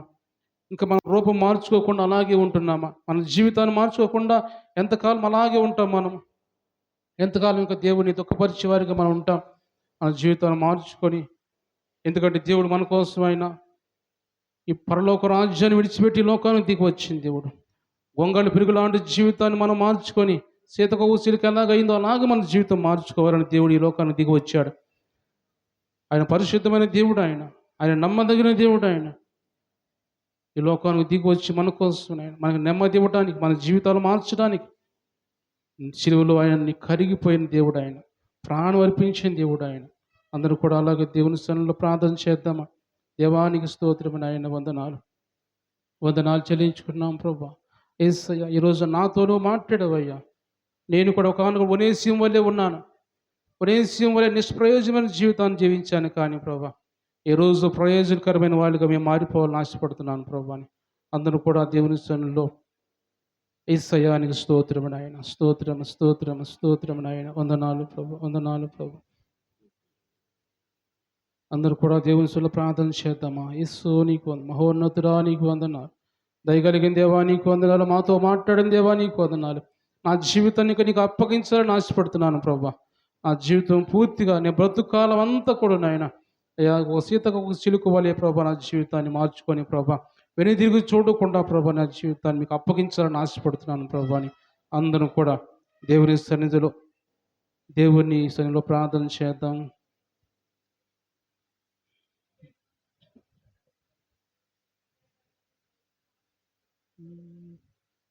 సర్వము నెరిగిన సర్వేశ్వరునికి సరిహద్దులు లేని పరిశుద్ధునికి సరిదారెవ్వరు నా ప్రియుడైన యేసయ్యకు. అందరం పాడదాం. సరిదారెవ్వరు నా ప్రియుడైన యేసయ్యకు. సర్వము నెరిగిన సర్వేశ్వరునికి సరిహద్దులు లేని పరిశుద్ధునికి. సర్వము నెరిగిన సర్వేశ్వరునికి సరిహద్దులు లేని పరిశుద్ధునికి. సరిరారెవ్వరు నా ప్రియుడైన యేసయ్యకు. నమ్మదగిన వాడే నలు దిశలా నెమ్మది కలుగా చేయువాడే. నమ్మదగిన వాడే నలు దిశలా నెమ్మది కలుగా చేయువాడే. నా జీరు వ్రతము జీవితమంతా అనుసరించినాడే. నా జీరు వ్రతము జీవితమంతా అనుసరించినాడే. నాకై నిలువెల్ల సిలువలో నలిగి కరిగినాడే. నాకై నిలువెల్ల సిలువలో నలిగి కరిగినాడే. సరిరారెవ్వరు నా ప్రియుడైన యేసయ్యకు. సరిరారెవ్వరు నా ప్రియుడైన యేసయ్యకు. ఆరోగ్య ప్రదాతయే సంపూర్ణ స్వస్థత అనుగ్రహించువాడే. ఆరోగ్య ప్రదాతయే సంపూర్ణ స్వస్థత అనుగ్రహించువాడే. ఆశ్చర్య క్రియలు జీవితమంతా చేయుచు తిరిగినాడే. ఆశ్చర్య క్రియలు జీవితమంతా చేయుచు తిరిగినాడే. నాకై కొరడాల దెబ్బలను అనుభవించినాడే. నాకై కొరడాల దెబ్బలను అనుభవించినాడే. సరిరారెవ్వరు నా ప్రియుడైన యేసయ్యకు. సరిరారెవ్వరు నా ప్రియుడైన యేసయ్యకు. పునరుద్ధానుడే జయశీలి మృతిని జయించి లేచినాడే. పునరుద్ధానుడే జయశీలి మృతిని జయించి లేచినాడే. శ్రేష్టమైన పునరుద్ధాన బలము ఇచ్చినాడే. శ్రేష్టమైన పునరుద్ధాన బలము ఇచ్చినాడే. నాకై అతి త్వరలో మహిమతో రానయ్యున్నవాడే. నాకై అతి త్వరలో మహిమతో రానయ్యున్నవాడే. సరిరారెవ్వరు నా ప్రియుడైన యేసయ్యకు. సరిరారెవ్వరు నా ప్రియుడైన యేసయ్యకు. సర్వము నెరిగిన సర్వేశ్వరునికి సరిహద్దులు లేని పరిశుద్ధునికి. సర్వము నెరిగిన సర్వేశ్వరునికి సరిహద్దులు లేని పరిశుద్ధునికి. సరిరారెవ్వరు నా ప్రియుడైన యేసయ్యకు. అవునయ్యా యేసయ్యా నీ స్తోత్రము.